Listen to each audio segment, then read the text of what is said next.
1 Samuel 26.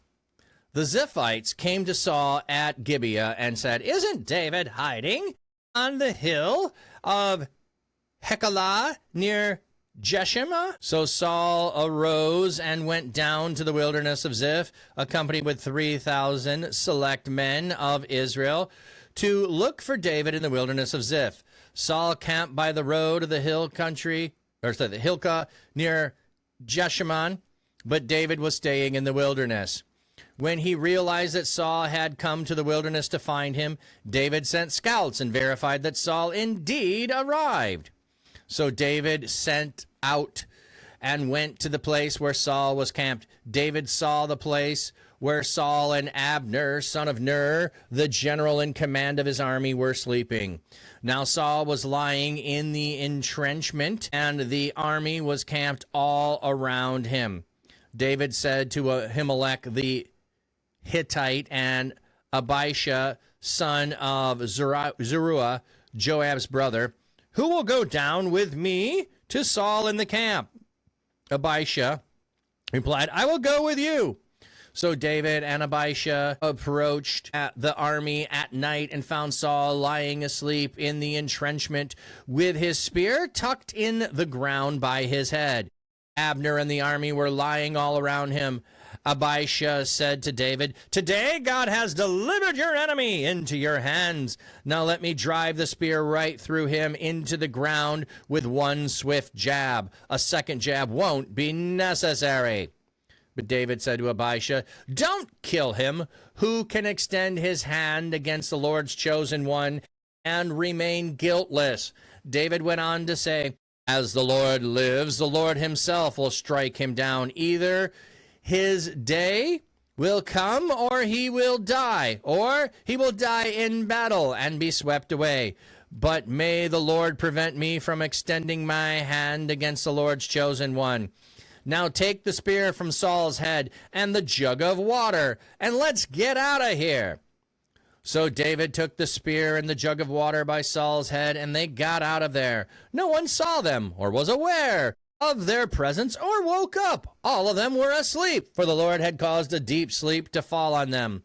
Then David crossed to the other side and stood up on top of the hill, some distance away. There was a considerable distance between them. David called out to the army, to Abner, son of Ner, "Won't you answer, Abner?" Abner replied, "Who are you that you have called to the king?" David said to Abner, "Aren't you a man? After all, who is like you in Israel? Why then haven't you protected your lord the king? One of the soldiers came to kill your lord the king. This failure on your part isn't good. As surely as the Lord lives, you people who have not protected your lord, the Lord's chosen one, are as good as dead. Now look, where is the king's spear and the jug of water that was by his head are?" When Saul recognized David's voice, he said, "Is that your voice, my son David?" David replied, "Yes, it's my voice, my lord the king." He went on to say, "Why is my lord chasing his servants? What have I done? What wrong have I done? So let my lord the king now listen to the words of your servant. If if the Lord has incited you against me, may he take delight in an offering. But if if men have investigated this, may they be cursed by the Lord, for they have driven me away this day from being united with the Lord's inheritance, saying, 'Go on, serve other gods.'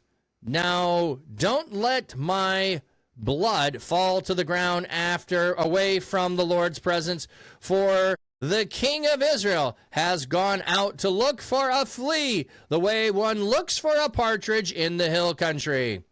Saul replied, "I have sinned. Come back, my son David. I won't harm you any more, for you treated my life with value this day. I have behaved foolishly, and you made a very terrible mistake." David replied, and have made a very terrible mistake. David replied, Here is this king's spear. Let one of your servants cross over and get it.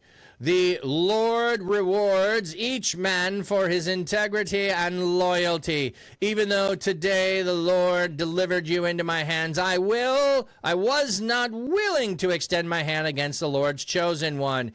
In the same way that I valued your life this day, may the Lord value my life and deliver me from all danger. Saul replied to David, May you be rewarded, my son David. You will without question be successful. So David went on his way, and Saul returned to his place. So once again, the Ziphites come to Saul at Gibeah. So essentially, either they're goody two-shoes and don't like someone going around and, trying to usurp the king, which he's not, or they're feeling they're going to get some rewards from Saul. They're trying to do this to enhance themselves, get some prestige with Saul, get some accolades, get some rewards, get some other bennies. Who knows what it is? So isn't David hiding in the hill of Hachilah near Jeshimon? Saul arose and went down to the wilderness of Ziph. So he's back in the wilderness of Ziph. So when he gets back there, they are going to rat him out again. So maybe he shouldn't have gone there.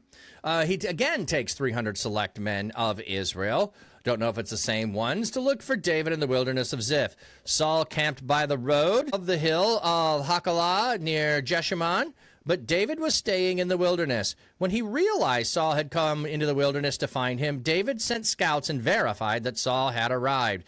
So David goes and checks out and makes sure that he's there.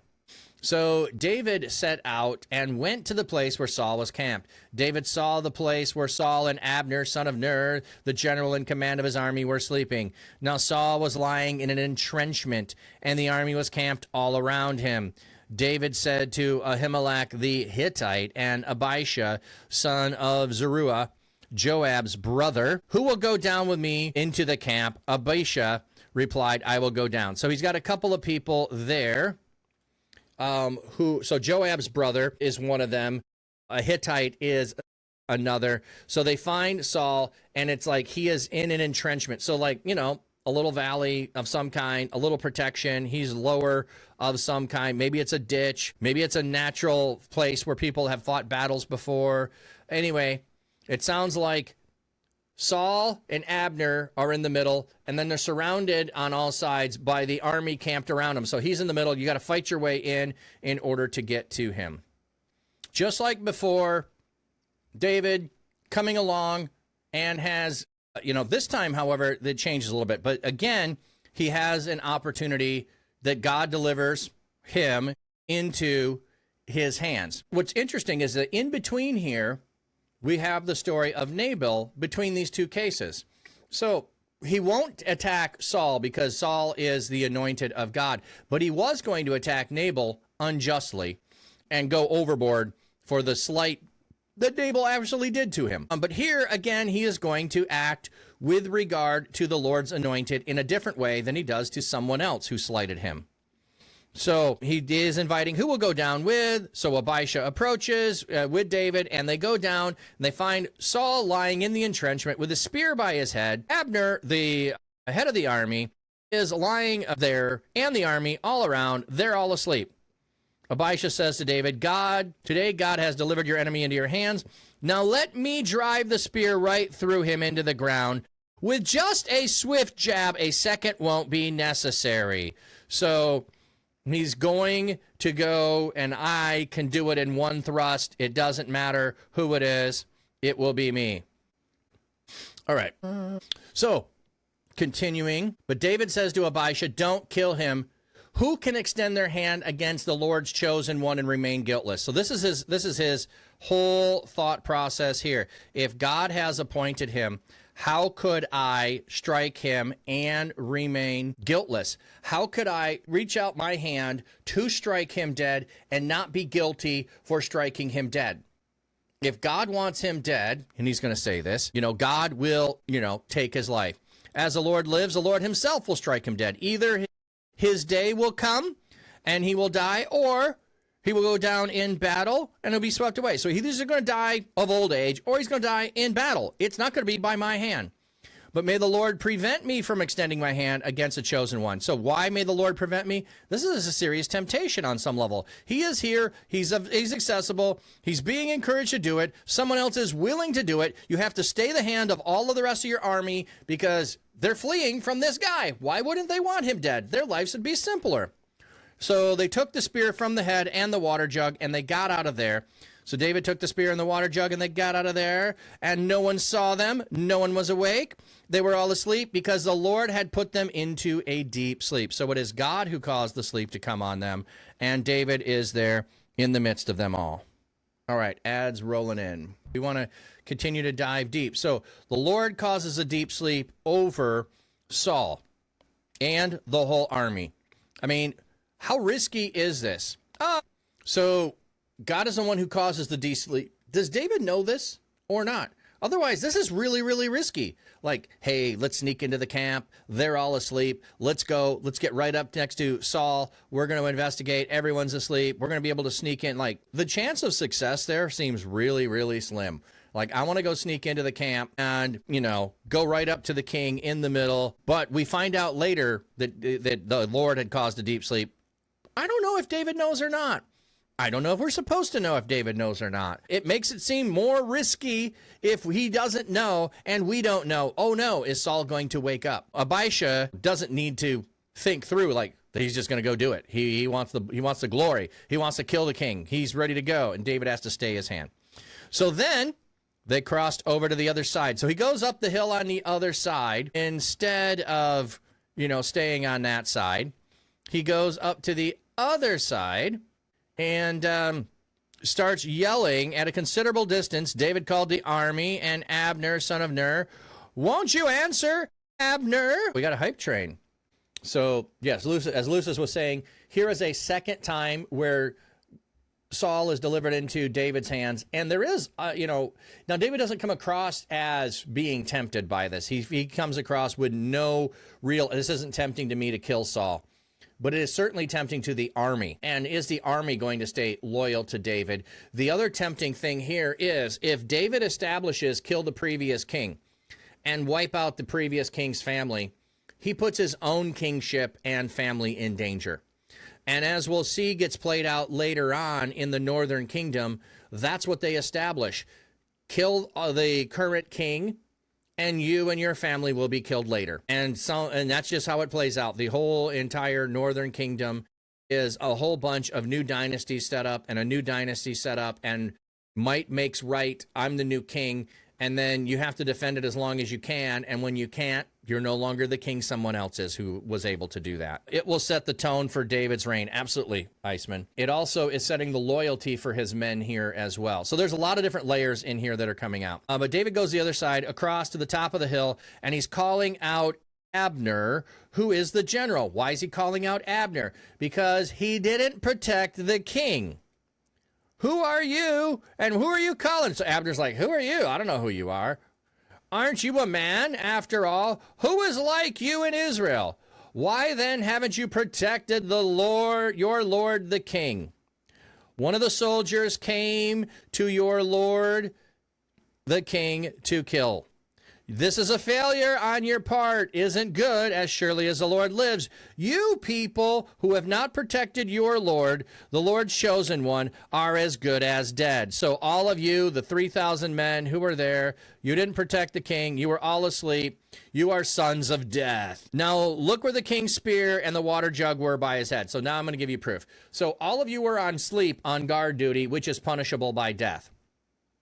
That's essentially what he's saying is all of you are as good as dead. You're dead men because you did not fulfill your duty, and so you're as good as dead. Iceman, besides, Saul is still God's anointed, and David wants God's blessing. Absolutely. Well, he doesn't want to strike God's anointed. Like, he says, like, how could you reach out against God's anointed and live? He doesn't believe. I mean, he believes strongly in the power of God having anointed. So here's proof that you didn't do your job. When Saul recognized David's voice, he said, "Is that your voice, my son David?" David replied, "Yes, it's my voice, my lord the king." He went on to say, why is my Lord chasing my servant? Why have I done wrong? What wrong have I done? So let the Lord, the king, now listen to the words of your servant. So again, we have proof that David could have killed the king. We had proof before with the cutting off the corner of his robe. So one was he was vulnerable using the restroom. Now he's vulnerable. He's asleep. Both times the army is not there to protect him. His soldiers are not there to protect him. He has the ability to kill him, and he won't do it. And in both times, Saul is chasing him down. Okay. But if you investigate this, they be cursed before the Lord. Sorry, if men have instigated this. So if men are the cause of this, they be cursed by the Lord. If the Lord incited you against me, may he take delight in an offering. So if God has done this, we'll offer an offering to him. Weird kind of thing there. May he smell, so that would be taking delight in. For they have driven me away this day from being united with the Lord's inheritance. So if it's men, they've driven me away from being united with in the Lord's inheritance. Why would that be? He was married to the daughter of Saul. He could have been the dynasty line by being married to the daughter of Saul instead of Jonathan. We could have had a continuation of Saul's house here. The unity has been divided by all of this going on. Go on, serve other gods. But he's going further and saying that part of this is by serving other gods. Now don't let my blood fall to the ground away from the Lord's presence. So, like, they're chasing me away to foreign lands, away from the Lord's presence, and I'm not going to serve other gods. I'm going to continue, but I want to be in the Lord's presence.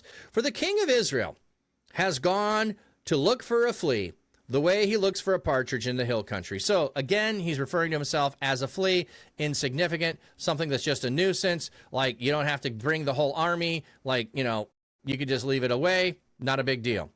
Saul replies, I have sinned. So both times, David's words persuade him of the wrong he is doing. Come back, my son David. I won't harm you anymore, for you treated my life with value this day. I have behaved foolishly. Kind of like Nabal. And have made a very terrible mistake. What do we have here on the footnote? I have erred very greatly. Okay. David replied, here is the king's spear. Let one of your servants cross over and get it. So he's not going to bring it. No, my answer is no. I'm not coming to you. The Lord rewards each man for his integrity and loyalty. Even though today the Lord delivered you into my hand, I was not willing to extend my hand against the Lord's chosen one. So he does see it as God delivered him. His army sees it as God delivered him. And he still is, I won't take your life. In the same way I valued your life this day, may the Lord value my life. So here's the thing. I value your life as anointed. I believe God will, and he will deliver me from all danger. As I have been anointed and you have been anointed, I trust God with my head the same way I have not taken yours. Saul replied to David, may you be rewarded, my son David. You will without question be successful. So David went on his way, and Saul returned to place.